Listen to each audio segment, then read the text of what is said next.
민수기 30장. 모세가 이스라엘 자손 지파의 수령들에게 말하여 이르되 여호와의 명령이 이러하니라. 사람이 여호와께 서원하였거나 결심하고 서약하였으면 깨뜨리지 말고 그가 입으로 말한 대로 다 이행할 것이니라. 또 여자가 만일 어려서 그 아버지 집에 있을 때에 여호와께 서원한 일이나 스스로 결심하려고 한 일이 있다고 하자. 그의 아버지가 그의 서원이나 그가 결심한 서약을 듣고도 그에게 아무 말이 없으면 그의 모든 서원을 행할 것이요 그가 결심한 서약을 지킬 것이니라.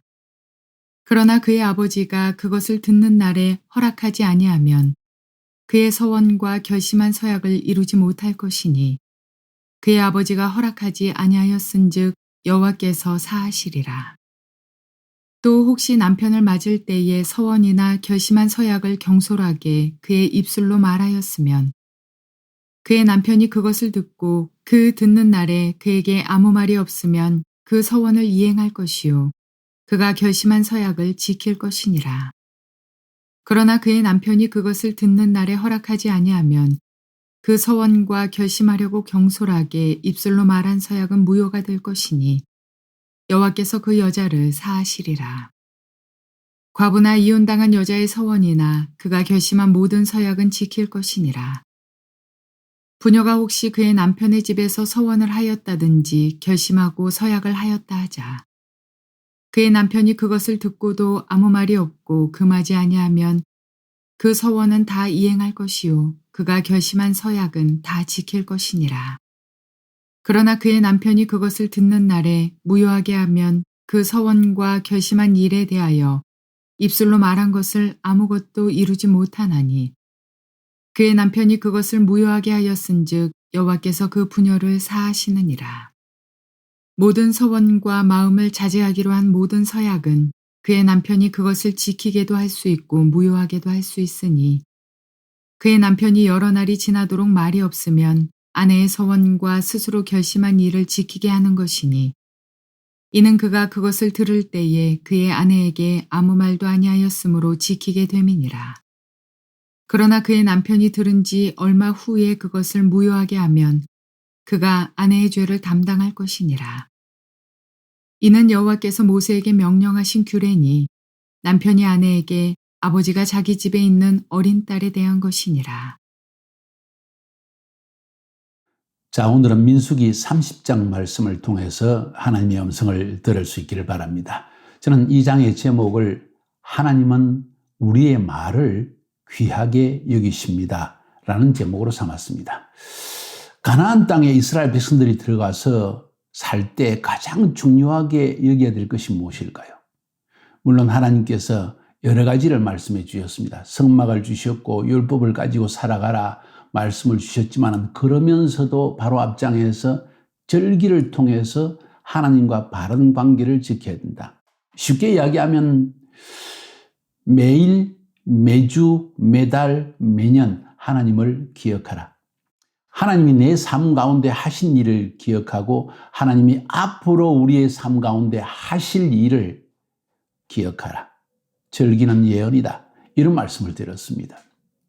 실제로 세속 삶을 살아가는 우리들에게 있어서 아주 중요하게 생각해야 될 것이 바로 이것입니다. 왜냐하면 우리는 이 세상적인 삶을 살아가면서 나도 모르게 세속적인 문화, 세속적인 물결에 휩쓸려 들어가게 되고 자칫 하나님을 잊어버리게 되기 때문입니다.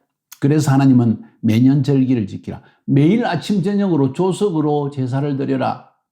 새벽기도, 저녁 가족 예배, 기도 이런 걸 드리라는 거죠. 매주마다 빠지지 말고 하나님을 기억하라. 매월 첫날에도 하나님을 기억하라. 매년마다 절기를 통해 하나님을 기억하라. 매우 중요한 이야기입니다. 인간은 망각의 동물이거든요. 쉽게 잊어버리는 존재입니다. 특별히 하나님께서 우리 삶에 하신 일을 아주 쉽게 잊어버릴 수 있기 때문에 이 말씀을 하는 것입니다. 말세에 수많은 사람들이 믿음을 버리고 떠나가게 됩니다.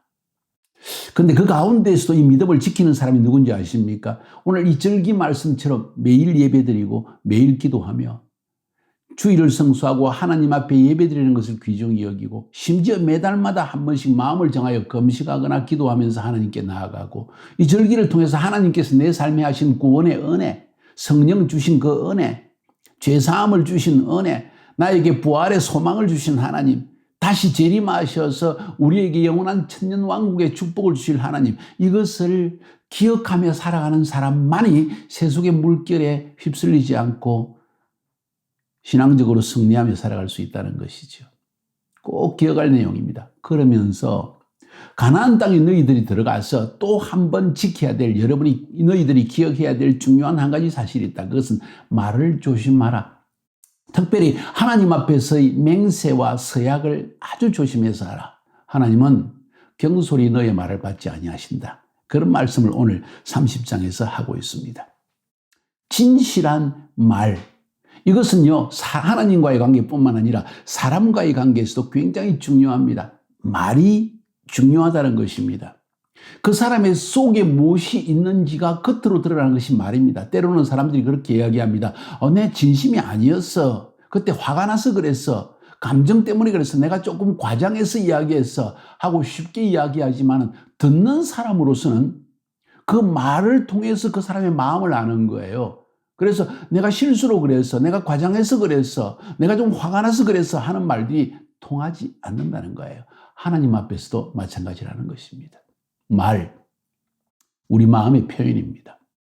내 마음은 그렇지 않을지라도 내가 실수로 감정적으로 화가 나서 과장해서 말했다고 하는 것, 그것이 변명이 될 수가 없습니다. 왜냐하면 이 말은 이미 선포되어진 것이기 때문에 듣는 자는 그것을 통해서 여러분의 마음을 읽게 되기 때문에요. 그래서 우리는 말에 진실해야 되고 말에 경솔해서는 안 된다는 것을 배울 필요가 있습니다. 오늘 본문은 특별히 하나님 앞에서의 말의 중요성을 가르칩니다. 가나안 땅에 들어가서 너희들이 말을 조심해라. 특별히 하나님 앞에 맹세하고 서원하는 것을 조심해라. 감정을 따라서 너무 기쁘다고 그냥 쉽게 맹세하거나 너무 힘들다고 맹세하거나 여러 가지 이런 맹세 이야기, 서약의 이야기들을 조심해야 될 것이다 하는 것을 말씀하고 있습니다. 그 원칙, 오늘 30장을 통해서 우리가 말을 함에 있어서 원칙이 있다 하고 가르치는 내용이 있습니다. 그것을 먼저 여러분에게 말씀을 드리려고 첫 번째 세 가지의 원칙을 저는 말씀드리는데 하나는 하나님 앞에서의 서원은 반드시 지켜야 된다. 두 번째, 그러나 예외는 있다. 여자의 머리는 남자이다. 세 번째, 여자들에 대한 서원과 약속에 대한 책임은 남자에게 있다. 아주 그 부분을 우리가 한번 살펴보려고 합니다. 첫 번째로 하나님 앞에 서원은 반드시 지켜라. 1절 2절에 보니까 모세가 이스라엘 자손 지파의 수령들에게 말하여 이르되 여호와의 명령이 이러하니라. 사람이 하나님께 서원하였거나 결심하고 서약하였으면 깨뜨리지 말고 그가 입으로 말한 대로 다 이행할 것이니라. 하나님 앞에 약속한 것을 반드시 지키라는 것입니다. 왜? 하나님은 너의 말을 액면 그대로 말 그대로 들으시고 지킬 것을 기대하시고 있다는 것입니다. 그것을 지키지 아니할 때 여러분은 하나님 앞에 범죄한 것이나 다름없다는 거예요. 왜? 하나님을 속인 것이니까. 전도서 5장 2절부터 7절까지에서도 우리가 하나님 앞에 쉽게 말해서는 안 된다는 이야기를 이렇게 설명하고 있습니다. 너는 하나님 앞에서 함부로 입을 열지 말며 급한 마음으로 말을 내지 말라. 하나님은 하늘에 계시고 너는 땅에 있음이니라. 그런즉 마땅히 말을 적게 할 것이라. 말을 적게 해라. 말이 많으면 실수가 많다. 걱정이 많으면 꿈이 생기고 말이 많으면 우매한 자의 소리가 나타나느니라. 말이 너무 많으면 미련한 자처럼 말하게 된다는 거예요. 사람들이 너를 똑똑지 못한 자로 한다는 거죠. 네가 하나님께 서원하였거든 갚기를 더디게 하지 말라. 하나님은 우매한 자들을 기뻐하지 아니하시나니 서원한 것을 갚아라. 서원하고 갚지 아니하는 것보다 서원하지 아니하는 것이 더 나으니 네 입으로 내 육체가 범죄하게 하지 말라. 천사 앞에서 내가 서원한 것이 실수라고 말하지 말라. 어찌 하나님께서 네 목소리로 말미암아 진노하사 네 손으로 한 것을 멸하시게 하랴. 꿈이 많으면 헛된 말들이 많아지고 말이 많아도 그러하니 오직 너는 하나님을 경외할지니라. 하나님을 경외하는 태도, 신중한 말의 삶이라는 거예요. 여러분 하나님을 진정 경외하는 삶을 살기를 원하시고 또 경외합니까? 그렇다면 하나님 앞에 내뱉는 말 한마디 한마디를 매우 조심해서 말을 가려서 할 필요가 있다. 이것이 조심되어지는 사람은 사람과의 관계에서도 말을 조심하게 되어 있죠. 제가 말에 실수가 많은 사람이었습니다. 특히 아내와의 관계 속에서 말에 실수가 많아가지고 그 말 때문에 아내가 상처를 받은 적이 많이 있었고, 그것 때문에 지금도 마음의 상처를 한 번씩 문득 20년 전에 30년 전에 결혼했을 때 이런 이야기를 들을 때 저 가슴이 섬뜩할 때가 있습니다. 말에 실수가 많은 것이죠. 그것 때문에 내가 우매한 자가 된 것입니다. 그래서 하나님은 첫 번째 원칙으로서 하나님 앞에 서원한 것은 반드시 지키라. 그 습관은 사람과의 관계에서도 말을 조심하게 하는 것이라는 거예요. 두 번째 원칙은 그러나 예외는 있다. 사람은 각자가 서원한 것을 하나님이 지켜야 된다는 기본 원칙이 있는데 여자의 머리는 남자이다. 결혼 전에 여자의 머리는 아버지이고 결혼 후에 여자의 머리는 남편이다. 남자가 그 모든 것에 대한 책임이 있다. 여자는 자신이 결정한 대로 하나님의 약속을 지켜야 되지만은 머리 남자의 허락 안에서만 할 수 있다. 다시 말해서 여자가 나는 이거 하겠습니다. 나는 이렇게 하기를 원합니다. 했을 때 남자가 듣고 안 돼. 그건 안 되는 이야기야. 하면은 그 서약은 무효라는 거예요. 하나님께서 무효로 봐주는 거예요. 그러니까 다시 말해서 남자의 허락하에, 아버지의 허락하에, 남편의 허락하에 이 원칙이 잘 지키지 않으면 가정의 질서가 다 무너져 버리는 거죠. 가정에 두 머리가 있을 수는 없다는 것입니다. 이것이 하나님의 원칙입니다. 기억하시기 바랍니다. 이것이 지혜입니다. 이것이 부부 생활의 지혜입니다. 이것이 하나님의 축복을 받는 지혜요. 이것이 바로 하나님이 원하시는 가정의 질서, 사회의 질서라는 것입니다. 세 번째 원칙은 여자들에 대한 서원과 약속에 대한 책임은 남자에게 있다. 결혼 전에 혹은 결혼 후에 아버지가, 남편이 혹은 자기 딸이 혹은 자기 아내가 하나님 앞에 서원을 하는데 그냥 듣고 그랬구나 하고 가만히 있으면 남자가 허락한 거예요. 그래서 만약 여자가 지키지 않으면 남자가 책임이 있다는 거예요. 당신 그때 이야기했잖아. 왜 그 약속을 지키지 않지? 하고 남자는 말할 수 있고 아버지도 말할 수 있다는 거죠. 그래서 여자가 당신이 아무 말도 하지 않았잖아. 그렇게 말할 수 없다는 겁니다. 왜? 아버지와 남편이 이미 묵시하는 것은, 묵인하는 것은, 말을 하지, 듣고도 말하지 않는 것은 허락한 것과 다름이 없다는 거죠. 근데 여자가 이렇게 나는 하기를 원합니다. 하나님께 맹세합니다. 이런 이야기를 했는데 남편이 이야기하기를 안 돼 했으면 그 맹세, 그 서약은 무효가 되어서 천사에게 상달되지 않고 하나님께 상달되지 않기 때문에 여자는 거기에 대해서 책임이 없다는 것이죠. 이런 이야기입니다. 여러 가지 서원이 있을 수 있습니다. 나는 나신인으로서 6개월 동안 살겠습니다. 집을 팔아서 바치겠습니다. 아나니와 삽비라의 경우죠. 내 아들을 바쳐서 목사가 되게 하겠습니다. 사실 그것이 많은 문제가 있는 걸 우리가 알 수 있습니다. 아들에 대해서 내가 서원하는 것 참으로 저는 합당치 않다고 생각합니다. 다만 하나님께 기도할 수 있겠죠. 하나님 내 아들을 목사 되게 해주세요 하는 것은 좋은 일이지만 아들을 바쳐서 목사 되게 하겠습니다. 반드시 하겠습니다. 아니요. 아들이 아버지의 죄를 짊어질 수 없고 아들이 어머니의 죄를 짊어질 수 없고 아들이 아버지의 말에 책임을 질 수는 없는 거예요. 저는 그렇게 생각합니다. 그럼에도 불구하고 하나님은 이것을 귀엽게 받아주셔서 축복으로 자녀들을 목사 되게 하고 주의 길을 걷게 하는 것은 많이 보아왔습니다. 하나님은 마음을 감찰하시기 때문이죠. 혹은 하나님 내가 평생 결혼하지 않고 주님을 섬기겠습니다 하고 서약을 했다면 그것도 지켜야 된다는 거죠. 그래서 말을 조심하라는 거예요. 근데 아주 그냥 백마탄 남자가 나타나면 어떡하겠습니까? 조심하라는 이야기죠. 다만 하나님 앞에 주님 저의 생을 다 바쳐서 결혼하지 않고 주를 섬기고 싶습니다 하고 이야기할 때 그러나 하나님이 원하신 대로 해주시옵소서. 나는 내 자신을 알지 못하는 존재입니다 하고 이야기한다면 그건 아름다운 마음의 표현이겠죠. 구체적인 적용을 오늘 본문은 우리에게 이야기해 주고 있습니다. 앞에서 이미 말씀드렸지만은 3절부터 5절까지 해서 결혼 전에 딸이 하나님 앞에 서원하고 서약한 것을 아버지가 듣고 반대하면 그 서약은 무효입니다. 하나님께서 그걸 인해서 징계하지 않습니다. 아버지가 듣고도 모른 척하고 나는 평생 결혼 안 하고 하나님 앞에 성전에서 섬기며 살겠습니다 했는데 아버지가 가만히 듣고도 아무 말 하지 않으면 묵시적 찬성이라는 거예요. 다시 말해서 아버지가 허락한 것과 다름이 없다는 거죠. 그 다음 결혼한 여인의 경우에 앞에서 말씀드렸죠. 동일하다는 것입니다. 결혼한 여인이 나는 하나님 앞에 이런 일을 하기를 원합니다. 나는 한 달 동안 금식하겠습니다. 남편이 듣고 그 무슨 소리야? 당신 금식하면 청소는 누가 하고 밥은 누가 하고 아이들은 누가 키우고 이 집을 어떻게 하라고 당신은 그렇게 함부로 이야기해. 나하고 의논을 했어야지. 안 돼. 한다면은 그것은 무효라는 거죠. 근데 남편이 그걸 듣고도 참 우리 아내가 하나님 앞에 한 달 동안 금식하기만 하는구나. 내가 도와줘야 되겠다 하고 그냥 아무 말 하지 않고 묵시를 했다면 묵시적 찬성이 된다는 거죠. 근데 그 아내가 그 약속을 하나님 앞에 지키지 않으면 남편이 책임이 있다는 거죠. 이렇게 표현할 수 있겠습니다. 남편이 대신 30일 금식해야지 뭐.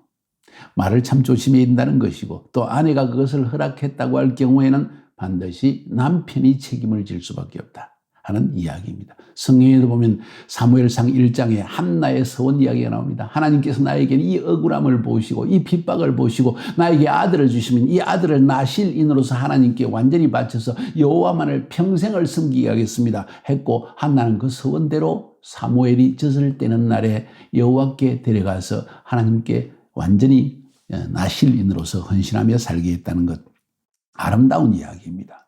한 가지 또 좀 더 부정적인 예를 들자면 입다의 서원입니다. 사사기 11장에 나오죠.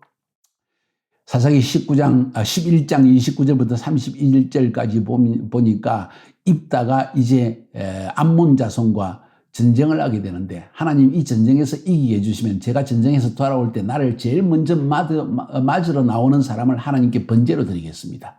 그 당시에 신앙관 자체도 조금 문제가 있죠. 어떻게 사람을 번제로 불에 태워 하나님께 드릴 수 있겠습니까? 짐승이면 몰라도. 짐승은 피를 흘려서 하나님께 드림으로 말미암아 내가 죽어야 되는 것을 이 짐승이 대신 죽었습니다 하는 죄사함의 표현, 죄사함이라기보다는 회개의 표현이기도 하고 신앙 고백의 표현이기도 합니다. 그런데 사람을 주님 앞에 바치라는 말을 하지 않았는데 이렇게 신앙이 변개된 모습을 볼 수 있습니다. 입다는 그런 변개된 서원을 하나님께 드립니다. 그런데 전쟁에서 이기고 돌아왔을 때 제일 먼저 입다를 맞이한 것은 그의 외동딸이었습니다.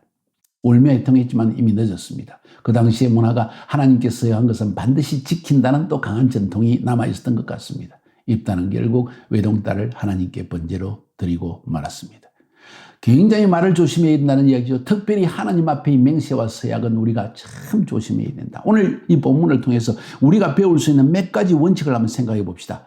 첫 번째, 하나님은 우리의 마음의 결정을 매우 귀하게 여기신다. 말은 우리 마음의 결정의 표현입니다. 두 번째로 하나님은 우리의 말을 마음으로 그대로 받으신다. 하나님, 내가 마음은 안 그랬는데 조금 흥분해서 그랬습니다. 과장해서 그랬습니다. 실수로 그랬습니다. 통하지 않는다는 거죠. 우리의 말을 우리의 마음으로 하나님은 그대로 받아주신다는 거예요. 하나님뿐만 아니라 여러분의 남편도, 여러분의 아내도, 여러분의 자녀도, 여러분의 부모도, 여러분의 함께 일하는 사람을, 직장 동료도 여러분이 말을 통해서 여러분을 아는 거예요. 그래서 내가 실수로 말했다. 내가 보통 살아가는 거 보면 몰라? 내가 어떤 사람인데 그 말 가지고 그걸 믿었어? 하고 쉽게 말하지 말라는 거죠. 말 조심해야 됩니다. 세 번째로 볼 수 있는 원칙은 무엇인가 하니 서원이나 서약보다도 우선되어지는 아버지와 남편의 결정권을 말하고 있습니다. 가장의 머리는 남편이다. 가정의 머리는 아버지다. 이 사회의 머리는 남자이다 하는 것을 근본적으로 하나님은 딱 기본 원칙으로 세워주고 있다는 거예요. 뿐만 아니라 지도자인 사람이 남편 혹은 아버지가 묵시하는 것은, 듣고도 묵언하는 것은 찬성을 의미하는 것이다 하는 것도 오늘 본문을 통해 배울 수가 있습니다. 만약에 나중에 남편이 묵인해놓고도 반대를 하면 남편이 책임져야 된다 하는 것도 우리에게 가르치고 있습니다. 쉽게 말해서 여자에 대한 남자의 책임성을 남편이, 아버지가 여자에 대해서, 딸에 대해서 책임을 져야 된다는 것을 이야기하고 있죠. 자, 그러면 우리는 오늘날 하나님께 맹세해도 될까요? 신중하게 맹세하면 어떨까요? 신중하게 서약하면 어떨까요? 성경은 뭘 가르치고 있습니까? 신약 성경에 마태복음 5장 33절 이하에서 이렇게 말하고 있습니다. 또 옛사람에게 말한 바 헛맹세를 하지 말고 네 맹세한 것을 주께 지키라 하였다는 것을 너희가 들었으나, 오늘 본문 이야기죠. 나는 너희에게 이르노니 도무지 맹세하지 말지니 하늘로도 하지 말라. 이는 하나님의 보좌이며 땅으로도 하지 말라. 이는 하나님의 발등상이며 예루살렘으로도 하지 말라. 이는 큰 임금의 성이요 내 머리로도 하지 말라. 너는 네가 한 트럭도 희고 금게 할 수 없음이라. 너는 맹세한 것을 지킬 능력이 없는 존재이다. 없는 존재가 맹세하는 것은 무효이다. 오직 너희 말은 옳다 아니라 하라. 이에 지나는 것은 악으로부터 나느니라. 무슨 이야기입니까? 내가 맹세한다는 것은 내가 하나님이라고 말하는 거예요. 내게 맹세한 것을 지킬 능력이 없는데도 내가 맹세한다는 것 자체가 나는 하나님이라서 나는 이 맹세를 말한 것을 지킬 자격이 있다, 이런 이야기하는 거 아니겠어요? 혹은 대개의 경우에 사람 앞에 하나님 앞에 맹세하거니와 하고 말하는 것은 과장입니다. 대개의 경우에 자신을 과장하거나 자기를 드러내기 위해서 나 이런 사람이야 하는 것을 나타내기 위해서 하는 경우가 많다는 거죠. 그래서 오늘 결론은 무엇입니까? 신약 성경적으로, 아니 하나님 앞에 신학적으로 바른 삶은 무엇이냐? 맹세하지 않는 것이라는 거죠. 심지어 사람 앞에서도 내가 맹세하지 않는 것이 중요하다. 이 아랍 말에 상당히 잘못되게 사용하는 그런 용어가 있습니다. 엔샬라, 하나님의 뜻이면 맹세는 하지 않고 엔샬라, 그래놓고 엔샬라라 해놓고 자기가 가기 싫으면 안 가는 거죠. 사실은 이것은 맹세하지 않는 것이 아니라 마음대로 자기 편한 대로 하려는 태도에서 나오는 말이기도 합니다. 엔샬라, 하나님의 뜻이면 우리 다음에 내일 몇 시에 만날까? 엔샬라, 내가 갈 수도 있고 안 갈 수도 있다. 내 마음대로 하겠다, 이런 이야기죠. 이런 태도가 사실은 아랍인들 뿐만 아니라 우리 가운데도 얼마나 많은지 모릅니다. 맹세하지 맙시다. 내일 3시에 만날까? 내일 정말 별일 없으면 내가 꼭 나갈게. 이건 엔샬라가 아니죠. 사랑하는 여러분, 말을 조심합시다. 하나님은 우리의 말을 귀중히 보십니다. 우리의 말 그대로 받아들이십니다. 말에 실수가 없으면 축복의 땅 가나안 땅에서 하나님이 예비하신 축복을 마음껏 누리며 살아갈 수 있다고 저는 생각합니다. 하나님 앞에서의 말, 사람 관계 속에서의 말, 이것이 어쩌면 우리의 삶을 규정하는 중요한, 우리의 인격을 규정하는 중요한 통로가 아닌가 하는 생각을 가지게 되어 옵니다. 승리하시기를 주의 이름으로 축복합니다.